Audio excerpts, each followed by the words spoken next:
Hello tout le monde, on est heureuse de vous retrouver encore une fois cette semaine. C'est votre quotidien, c'est le nôtre. Cette semaine, on veut aborder un sujet que nous, on rencontre très souvent dans nos accompagnements, mais aussi que nous vivons nous-mêmes. Et peut-être qu'il va vous parler, peut-être que ça ne va pas vous parler du tout, mais on tenait vraiment à l'aborder. C'est le lien entre douleur et émotion.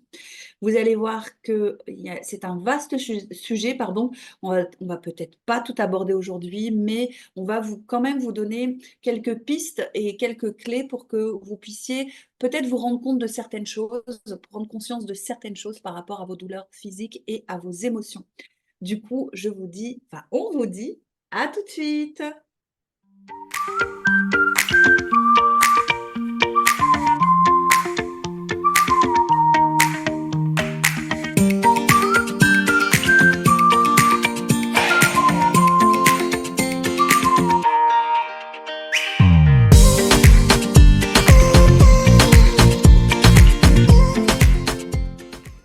Bonjour à tous et bienvenue dans cette nouvelle émission. Comme vous l'a indiqué Sabrina au tout début, aujourd'hui nous allons aborder le rapport, le lien entre la douleur physique et l'émotionnel, ce que vous traversez dans votre quotidien.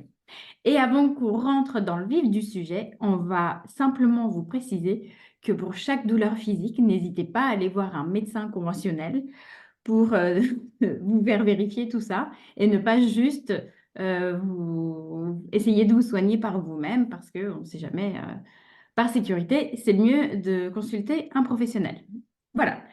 Sabrina, un sujet qui nous intéresse totalement, Ouais. qu'on a Oui, vécu, oui, toi et oui. moi, de différentes manières, avec des différents symptômes. Par quoi tu as envie de commencer? Ouais. Je, je fais plein de trucs. Euh, ouais. Déjà, peut-être par une citation de sagesse tibétaine qui dit écoute ton corps lorsqu'il chuchote et ça t'empêchera de l'entendre crier. Donc, sagesse tibétaine. Donc, je trouve cette citation super. Après, peut-être que les gens qui nous regardent, ils n'en ont pas encore conscience, mais parce que moi, j'en avais pas conscience il y a encore des années de ça. Mais quand vous faites le rapport entre vos douleurs physiques et puis que vous allez vous intéresser un petit peu à l'émotion ou au message que votre corps, pardon, veut vous transmettre, eh bien, là, vous vous dites, ah ouais, il y a peut-être un lien entre les douleurs et les émotions.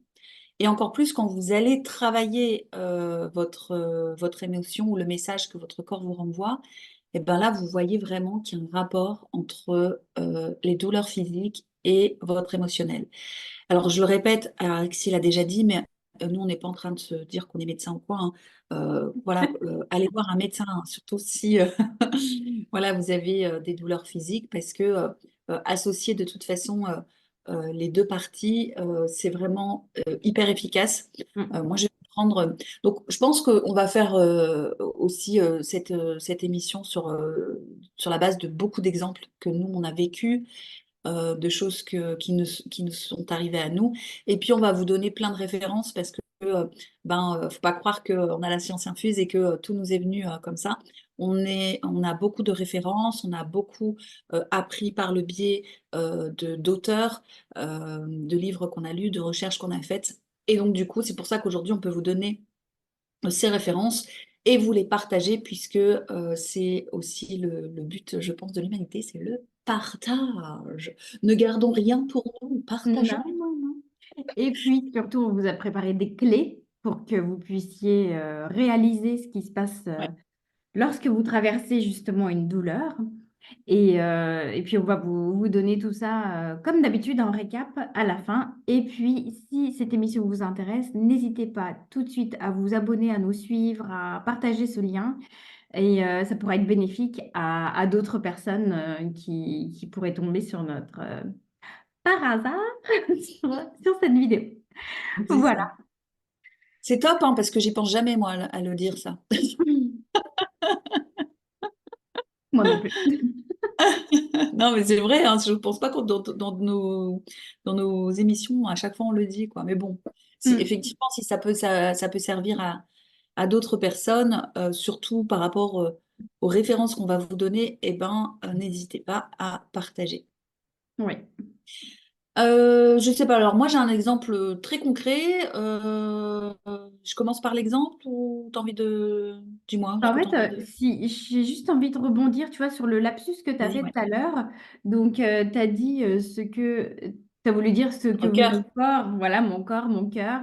Et en fait, c'est totalement lié. Donc, je Eh vais oui. peut-être faire une petite intro théorie, c'est-à-dire, donc, vous vivez votre quotidien et dans votre quotidien, ben, il se passe quelque chose.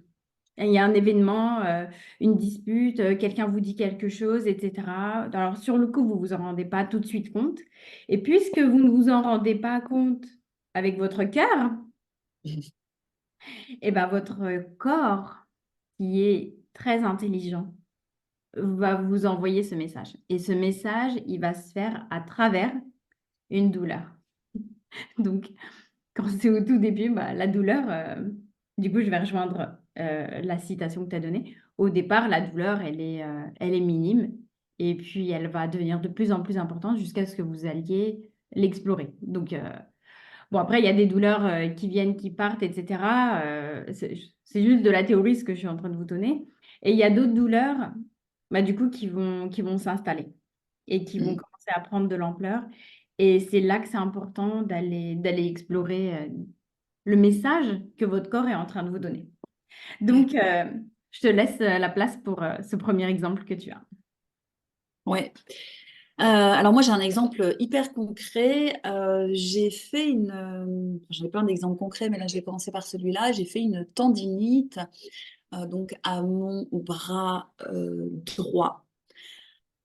Au coude en fait, hein. C'était vraiment le coude. Et en fait, alors c'était drôle parce que j'avais plein de personnes autour de moi qui me disaient, bon, qui ne sont pas forcément ouverts à tout ça, qui me disaient, ah mais une tendinite, tu vas la tenir pendant 10 ans. Une tendinite, ça ne se guérit pas, tu vas la tenir pendant 10 ans. Bien évidemment, étant euh, bioénergéticienne, je ne crois pas à ce genre de paroles. Ah bon? Et je me suis dit, ah ben non. Et je me suis dit, je vais aller travailler ça en fait. Et donc j'ai fait effectivement appel à ma propre thérapeute parce que je fais une petite parenthèse, mais on travaille sur nous, Araxi et moi-même. Mhm. On fait régulièrement nous-mêmes des séances parce que en tant que thérapeute, c'est hyper important d'être clean, entre guillemets. Mais voilà, c'est important de faire notre cheminement parce que c'est comme si on vous transmet des choses et puis nous-mêmes, on ne le travaille pas, on ne chemine pas. Non, Ouais, c'est tout pas à OK fait. du tout. Donc voilà, juste petite parenthèse. Donc je vais faire appel à ma thérapeute et puis je conscientise à partir de quel moment cette tendinite, elle est arrivée. Et en fait, cette tendinite, elle est arrivée à un moment de ma vie où je portais beaucoup les autres avec moi, en fait. Donc j'étais vraiment celle qui portait, quoi. Viens, viens. Mais ce que je n'avais pas conscience, c'est que je portais déjà depuis presque 10 ans, en fait. Ça faisait 10 ans que je portais euh, sur mon bras, mais comme si, allez, viens, il faut que je t'accompagne. Alors ça, c'est le syndrome du sauveur. Viens, il faut que je t'accompagne. Viens, il faut que je t'aide. Viens, il faut. Et puis à un moment donné, eh bien, comme je ne comprenais pas, ou je comprenais peut-être dans la surface que c'était plus OK du tout, mais je ne l'avais pas intégré complètement dans mon cœur, en fait. Et donc, je fais ce travail-là, donc, je vous passe les détails, mais je fais ce travail-là avec ma thérapeute. Je conscientise qu'effectivement, que c'est important d'arrêter de porter, d'où ça vient le fait que je porte, parce qu'il y a une origine profonde, il y a une racine profonde à ça. Et donc, à partir du moment où j'ai fait ce soin, que j'ai conscientisé, je ne peux pas vous dire que le lendemain, j'avais plus mal parce que c'est pas vrai, parce qu'il faut le temps que les énergies se mettent en place. Ça va, Rexy? Oui, j'ai mon chat qui allait tomber. Je suis désolée. Ah, j'ai vu ta tête, je me suis dit, il se passe un... Fallait voir la scène, je suis désolée. Ah non, non, non, c'est OK, c'est OK. Tant qu'il n'y a rien il n'y a pas de danger. Et en fait, alors donc je disais, oui, je ne peux pas vous dire que le lendemain, ça s'est parti parce que c'est pas vrai, parce que rien n'est magique. Attention, il faut le Mhm. temps que dans l'énergie, ça se mette en place, il faut le temps que les choses se mettent en place. Mais je peux vous assurer qu'au bout de peut-être ouais, 3 semaines, 3 semaines, un mois, d'ailleurs, je me suis même dit, Bah, j'ai plus de tendinite. Tiens, j'ai plus de tendinite. Alors, Ouais. je m'en étais même pas rendu compte, en fait. Et vous voyez, alors pourtant qu'on m'avait dit une tendinite, ça dure pendant des années, des années et des années. Eh ben, je peux vous dire que non, ça n'a pas duré des années parce que j'ai été voir la racine profonde de ce qui a provoqué cette tendinite. Un des exemples. Ouais, et c'est hyper intéressant parce que moi aussi j'ai vécu le fait d'aller explorer la cause du douleur, l'origine d'où quand elle a commencé, etc. À la fin, bah, en fait, la douleur elle a disparu et moi non plus et là je me dis ah mais au fait j'ai plus mal et c'est génial en fait.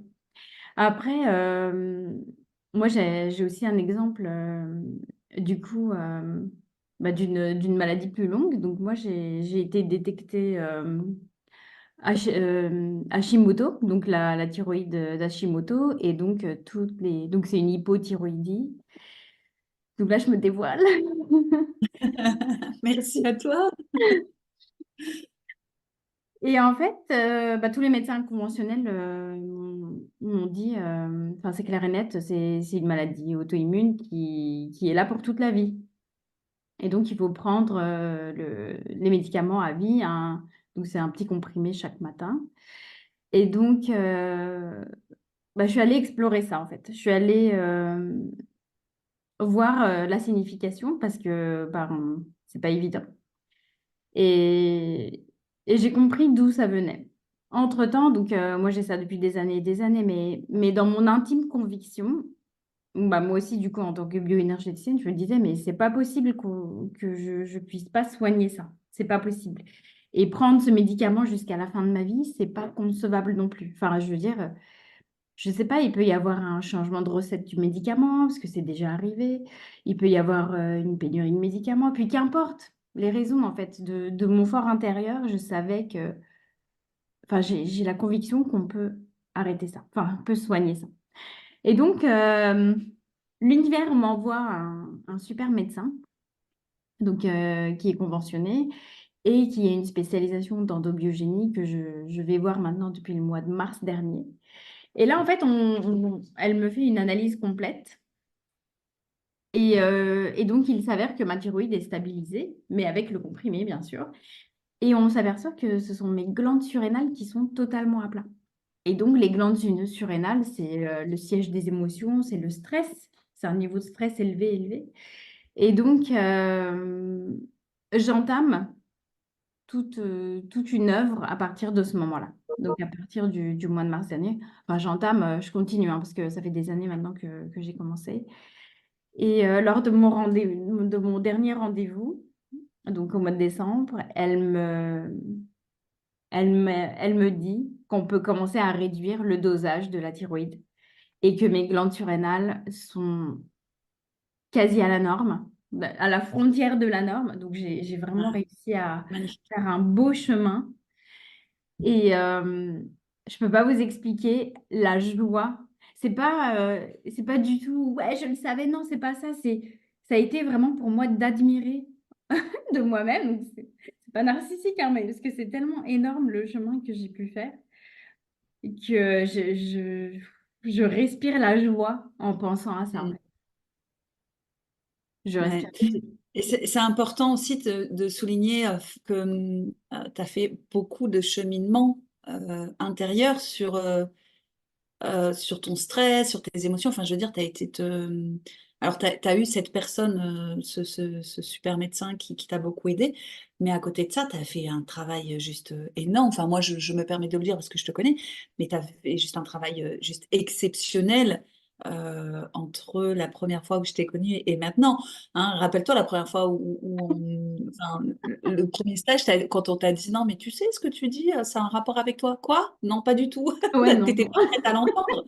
Alors qu'aujourd'hui, tu es plutôt en train de dire, ben oui, s'il y a quelque chose qui va pas, bon, je vais aller moi me voir à l'intérieur, ce qui se passe et Ouais, tout ça. ouais, ouais, ouais.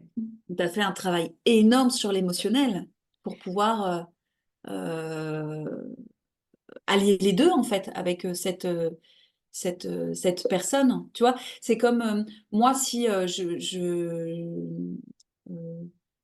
j'ai été voir un kiné, tu vois, pour mes hanches. Ouais, Et je sais que si j'avais été voir que le kiné, et que je n'avais pas travaillé le côté émotionnel, le côté message du corps, le côté énergétique, ben, j'aurais été voir peut-être un kiné pendant, je sais pas moi, 2, 3 ans, et peut-être même plus, Ouais. au lieu d'aller voir mon kiné, je l'ai vu pendant 2 mois. Et aujourd'hui, j'ai plus de problème de hanche. Alors que ça faisait, bon là, j'étais un petit peu têtue, hein, parce que ça faisait quand même 4 mois. Non, mais l'important, je vous donne cet exemple parce que tout à l'heure, Alexis disait, c'est important de voir aussi les deux côtés, la médecine conventionnelle et aussi l'émotionnel et l'énergétique. Ce que tu as fait toi avec ton médecin et à côté l'émotionnel. Et moi, en fait, j'étais un petit peu têtue.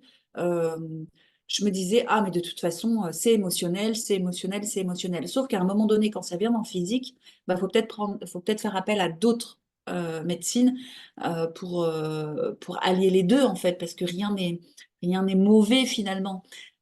Tout peut se lier. Après, bien évidemment, essayez de prendre la personne la plus juste pour vous, la médecine conventionnelle la plus juste pour vous. Voilà, là, c'est encore un autre sujet, mais moi, en fait, si vous voulez, j'ai été voir, donc, à un moment donné, j'ai dit, bon, va peut-être falloir que tu te réconcilies avec tout ça, donc j'ai été voir le kiné.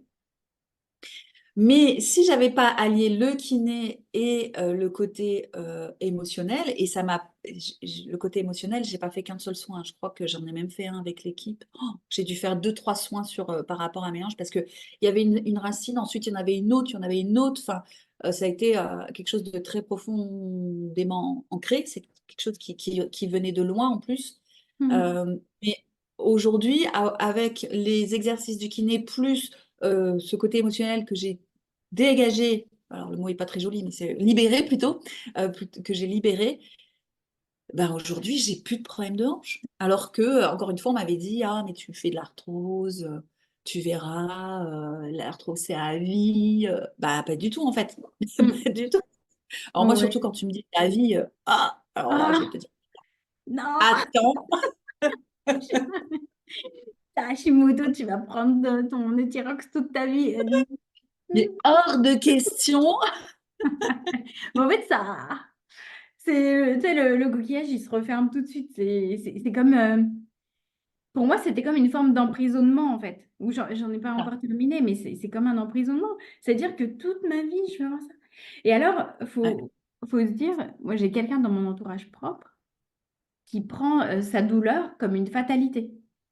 ouais, Cette personne, elle me dit, non, mais ça, tu vois, c'est pour toute la vie, il me dit.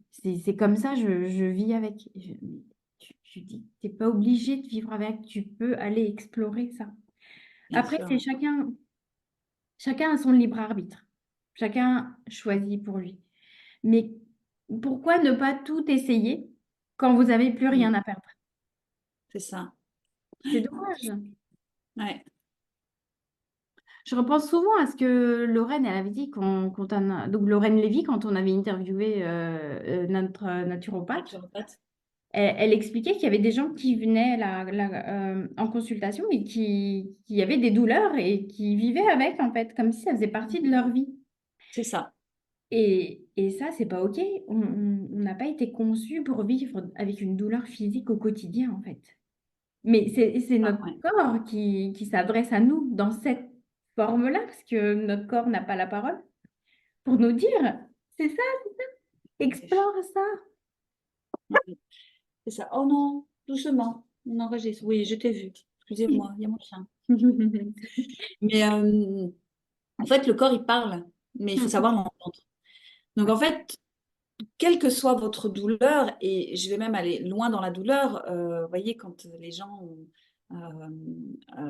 ont des ulcères, des cancers et tout ça, c'est des choses, en fait, c'est des émotions qui ont tellement été accumulées. Je vais vous donner une petite image. Imaginez qu'à chaque fois que vous avez je sais pas moi, vous avez beaucoup de blessures de l'enfance, vous êtes maltraité pendant votre enfance, et puis cette maltraitance, vous la retrouvez dans votre quotidien peut-être avec votre mari et tout ça, et puis à un moment donné, vous en sortez. Mais toutes ces blessures-là, au lieu de les exprimer, en fait, vous les avez enfouies à l'intérieur de vous. Donc, en fait, c'est comme si vous aviez un gros coffre émotionnel qui est énorme et qui cache toutes ces blessures, toutes ces émotions qui n'ont pas été exprimées, toutes ces douleurs qui n'ont pas été exprimées. Donc, à un moment donné, l'énergie, enfin, ça va d'abord dans l'énergie, ça va peut-être vous envoyer des messages, euh, une émotion, et puis vous n'allez pas y faire attention, vous allez continuer votre vie. Et à un moment donné, boum, ça va dans le physique.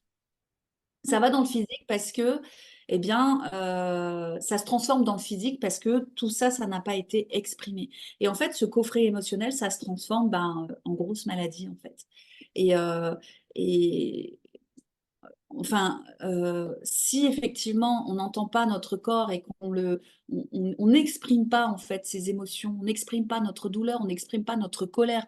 Alors quand j'ai exprimé la colère, ça ne veut pas dire qu'il faut l'exprimer sur autrui. Ça veut simplement dire que peut-être que je vais écrire une lettre à ma colère. Je vais simplement dire, tiens, chère colère, parce que juste de l'écrire déjà, ça exprime. Tout ce qui ne s'exprime pas s'imprime. Vous devez peut-être connaître cette phrase. Eh bien oui, quand ça s'imprime dans le corps, eh bien après ça crée des kystes, ça crée des ulcères, ça crée des maux de gorge, ça crée des lumbagos, ça crée plein de choses en fait. Donc c'est hyper important d'écouter, avant même votre corps, écoutez-vous vos émotions, écoutez-vous et exprimez vos émotions. Tu vois, au dernier atelier qu'on a tenu avec Maud, on avait une des participantes qui est très expressive et elle dit franchement tout ce qu'elle a besoin de dire. Et quand on a abordé ce sujet du lien entre la douleur et l'émotion, elle dit, et là, elle dit, mais ouais, mais moi, j'ai jamais mal à la gorge. J'ai jamais mal à la gorge, mais c'est parce que il n'y a rien qui s'arrête là, en fait, et qui la dérange ici, parce qu'elle sort Ouais. euh, avec les mots, tout ce qu'elle a besoin de sortir, en fait. Et, Mm. euh, et pour elle, c'était hyper... enfin, c'était waouh, mais c'est vrai en plus. Elle dit, j'ai jamais eu mal à la gorge. Et bah, typiquement, quand vous avez mal à la gorge, c'est que vous n'avez pas pu exprimer quelque chose. C'est comme par exemple, je ne sais pas si ça vous est déjà arrivé d'être énormément dans l'émotion et de retenir vos larmes en serrant la gorge. Bah, là, tout de suite, là, c'est quasi instantané. Une fois que vous avez réussi à retenir l'émotion, bah, là, tout de suite, ça crée une douleur tout de suite parce que vous avez retenu une telle émotion au lieu de l'exprimer à travers vos larmes et des mots, ça se ressent tout de suite là, tout de suite. Ouais. Et peut-être que il y a des gens qui nous regardent et qui se disent, ouais, mais moi je ne sais pas m'exprimer, j'arrive pas à exprimer mes émotions, je les renferme.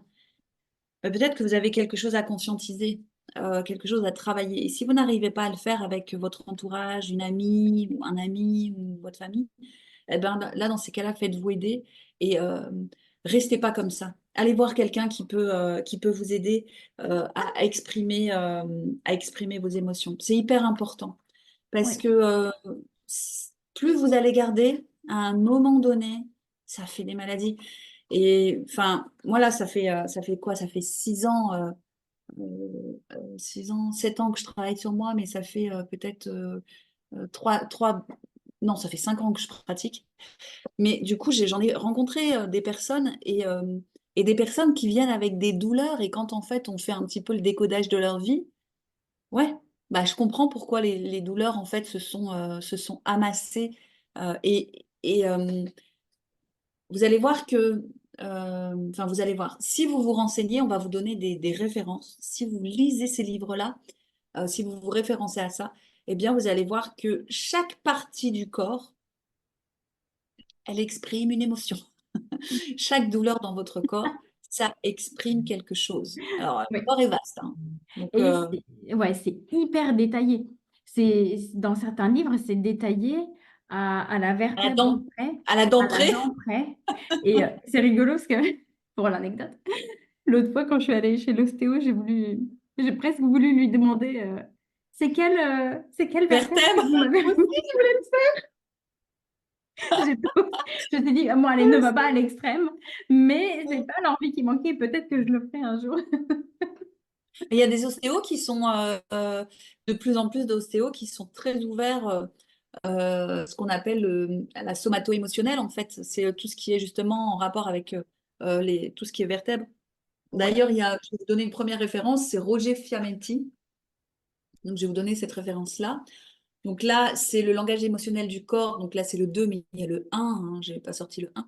Mais voilà, c'est Roger Fiammetti. Donc, on remettra les références Oui. sous la vidéo pour que vous puissiez, ben, si vous le désirez, vous référencer et vous renseigner aussi de vous-même parce que nous, on n'invente rien, hein, je vous le dis.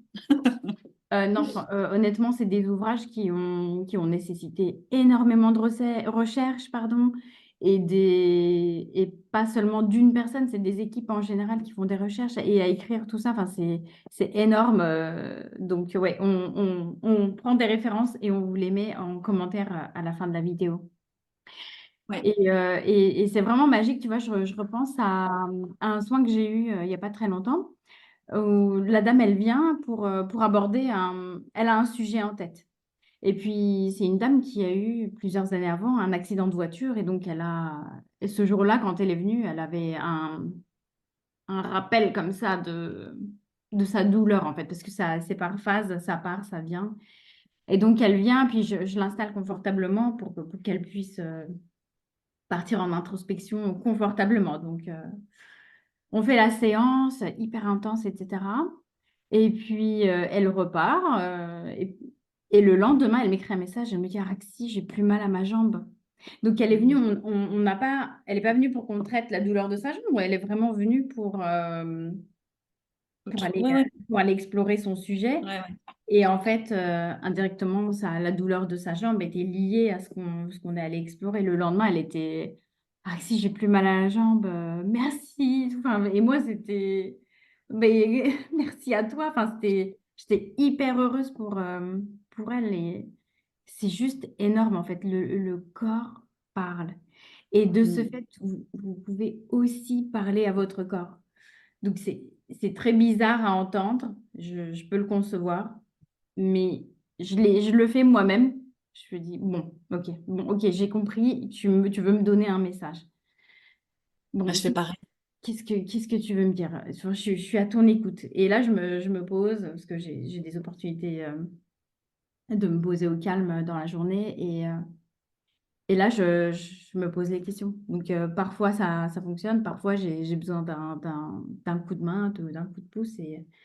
Mais vraiment, si vous parlez à votre corps et que vous lui dites qu'est-ce que tu essayes de me dire, essaye de m'envoyer des signaux. Et là, vous pouvez vous adresser à vos guides, même si vous n'avez pas de protocole, etc., pour communiquer. Mais demandez à vos guides, à vos anges gardiens, appelez-les comme vous voulez, mais demandez-leur de vous présenter des signes.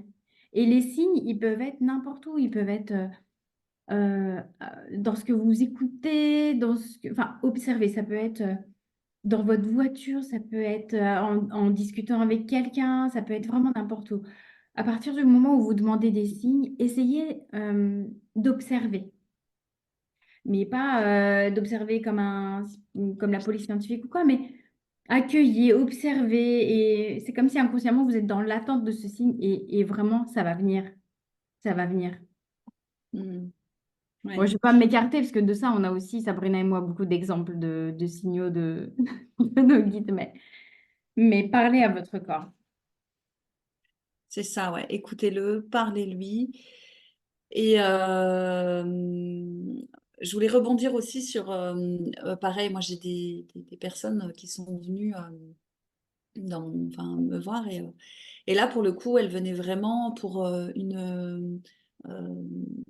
manque de respiration. En fait la personne elle n'arrivait pas à respirer et puis elle était tout le temps, tout le temps, tout le temps, tout le temps encombrée. Et sachez que ça peut venir aussi de plus loin. Je dis ça parce que je suis en train aussi d'étudier le transgénérationnel et parfois on peut avoir des choses qui ne nous appartiennent pas forcément, euh, mais qui ont été, imprégnées dans nos cellules. Et Pour une raison ou pour une autre, là, on va pas s'écarter du sujet, mais eh bien, la douleur peut arriver parce qu'il se passe un événement dans votre vie et puis boum, il y a quelque chose qui arrive et puis boum, vous avez une douleur. Donc là, encore une fois, si vous ne trouvez pas la solution dans les références qu'on va vous donner, n'hésitez pas à prendre contact avec quelqu'un qui pourra plus être dans le décodage de votre vie pour essayer de comprendre aussi d'où ça vient. C'est important parce que moi, j'ai eu le coup là, il n'y a pas si longtemps, et on a dû vraiment aller vraiment dans le décodage de vie pour comprendre d'où ça venait. On a même été jusqu'au transgénérationnel. Donc, ça a été, enfin voilà, ça a été un soin sur plusieurs étapes pour trouver d'où ça venait. Voilà. Alors, ce que je propose, c'est qu'on vous donne quelques exemples de tout ce qui est douleur-émotion. Moi, je vais prendre, peut-être Alexis va prendre une autre référence, mais je vais prendre de ce livre-là, donc, qui m'a énormément aidé, donc Michel Odoul. Je vous dis-moi où tu as mal, je te dirai pourquoi. Je vous assure que dès que j'ai une douleur, alors c'est celui-là ou Jacques Martel que je prends, et je vais regarder et je vais me référencer à ça. Si j'arrive à prendre conscience, à libérer moi-même, parce que j'ai des outils pour ça, mon émotion, la douleur, eh bien, ok, je le fais toute seule. Sinon, je vous assure que je fais appel à ma thérapeute pour pouvoir aller libérer l'émotion qui est liée à cette douleur. Donc, voilà, ça s'appelle Michel Odoul. Dis-moi où tu as mal et je te dirai pourquoi. On ne va pas trop s'étaler sur tous les exemples qu'on pourrait vous donner parce qu'il y en a énormément et comme on vous a dit, le corps est vaste, les émotions aussi, les blessures aussi. Comme je vous ai dit, ça peut revenir de très très loin. Donc, on va vous donner nos références pour que vous puissiez vous aussi vous documenter et vous inspirer aussi. Donc, comme je vous l'ai dit tout à l'heure, je vous la répète, donc celle-ci, c'est Roger Fiametti, donc le langage émotionnel du corps. Donc, vous avez le tome 1 et 2. Enfin, du moins, moi, c'est celui que j'ai. Après, je pense qu'il en a fait d'autres, hein. Ensuite, vous avez Michel Odoul. Alors, lui, c'est vraiment mon livre de chevet, comme on dit. En fait, dès que j'ai une douleur, je vais regarder là. Et sachez que c'est pas que des douleurs musculaires, hein. Il y a aussi tout ce qui est organes. Voilà, quand j'ai mal à l'estomac, quand, vous voyez, tout ça, c'est lié, hein, tout ça. J'ai mal à la poitrine, enfin voilà. Euh, j'ai de la colère, j'ai des problèmes de foie, enfin, tout est lié de toute façon. Donc Mm. voilà, Michel Odoul, Roger Fiametti, Michel Odoul. Et je sais qu'Araxi aussi a des références à vous donner. Et moi, ma Bible, c'est Jacques Martel, Ah le ouais. grand dictionnaire des maladies, des malaises et des maladies. Et bah, moi, c'est ma Bible. Dès que j'ai une douleur ou qu'un de mes enfants a une douleur, bah, c'est ça que je vois. Ouais, moi aussi, je l'ai celui-là. Et il est hyper précis pour le coup. Ouais. Vraiment. C'est pour ça Mm. qu'il est aussi gros. Et je crois qu'il en a sorti un autre, je crois. Enfin, moi, j'avais la dernière version. C'est la dernière version que tu as aussi? Non, elle date déjà, bon, c'est marrant ce que je regardais ce matin, elle date déjà de, j'ai l'édition de 2018, moi. Ah ouais. Mais il le met régulièrement à jour. Oui, Et, ouais, c'est pour ça. et il a des livres qui sont complémentaires à ce dictionnaire pour aider à la guérison.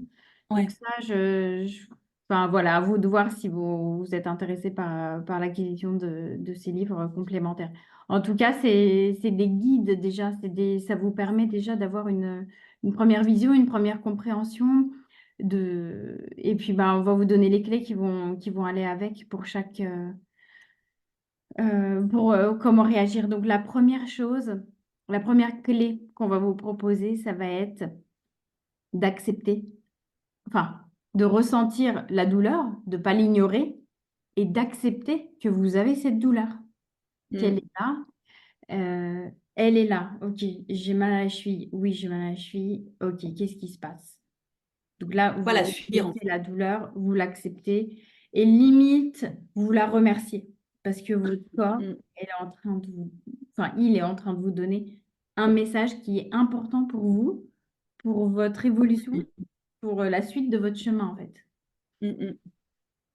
Et la deuxième chose ensuite, une fois que vous en êtes là, c'est d'aller bah, du coup, vous prenez votre bouquin ou vous vous adressez à quelqu'un qui l'a pour avoir une petite idée de quoi il peut s'agir et vous voyez si vous arrivez à comprendre par vous-même.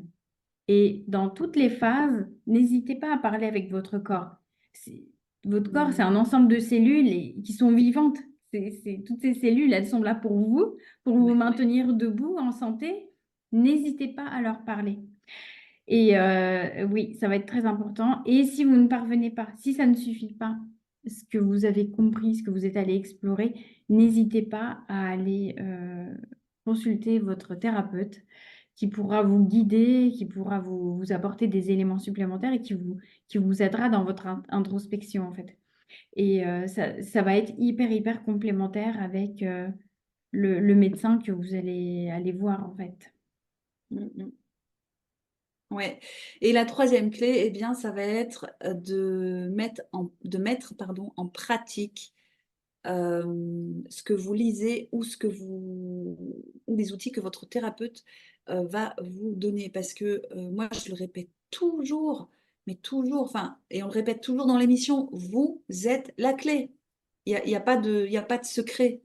C'est bien de se référencer, c'est bien de lire beaucoup de choses, mais s'il n'y a pas la pratique à côté, ça ne fonctionne pas. Vous voyez, si moi je lis ce livre-là de Michel Odoul, je lis le truc et puis ben, ok, bon, ben, j'ai lu. Ben, c'est juste une info qui rentre dans mon cerveau et puis ça y est, c'est tout. Après, l'info, voilà, je sais pas ce que. Enfin, à un moment donné, s'il n'y a pas de pratique derrière, l'info, elle va s'estomper. Donc, si dans le livre, par exemple, je vois que le genou, c'est un exemple parmi tant d'autres, mais le genou, ça peut être le rapport entre moi et les autres, et ben, je vais aller voir à l'intérieur de moi, ok, est-ce que j'ai des relations un peu conflictuelles en ce moment avec quelqu'un? Est-ce que je me sens agressée par quelqu'un? Est-ce que voilà. Et en fait, c'est en pratiquant, en allant mettre en place les outils, en allant dans cette introspection, que vous allez pouvoir vous libérer de votre douleur. Et bien évidemment, encore une fois, on le répète, associer aussi la médecine conventionnelle si vous sentez que vous en avez besoin. Donc, voilà, c'est hyper important de mettre en place, en pratique les outils que vous lisez ou les outils que votre thérapeute vous donne, pardon, parce que, encore une fois, vous êtes la clé. Voilà, voilà. Et voilà, j'espère que cette émission vous aura plu, intéressé. N'hésitez pas à nous mettre en commentaire vos questions, vos envies, etc. On sera super contente, comme toujours, de vous lire. Avec Sabrina, on est aussi en train de vous préparer la prochaine interview, donc on vous en dira plus très prochainement à ce sujet.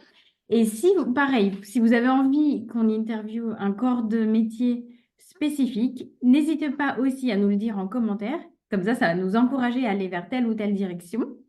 Et puis, eh bien, superbe. Mais merci d'avoir suivi cette émission. Et puis, on vous dit, comme toujours, Ouais, vous êtes la clé. c'est ça. Merci à tous. Merci d'être là. Merci, merci, merci. Et effectivement, vous êtes la clé. On l'a dit au moins 4 fois là dans l'émission, mais Oui. vous êtes la clé. Voilà, merci pour vos commentaires. Merci à ceux qui nous suivent. Merci à ceux qui vont nous suivre. Merci à ceux qui ne nous suivent pas d'ailleurs hein, aussi. Merci à nous d'être toujours aussi fidèles à notre émission. Et on vous dit à la semaine prochaine. À la Bye semaine prochaine. bye. Ciao. Ciao.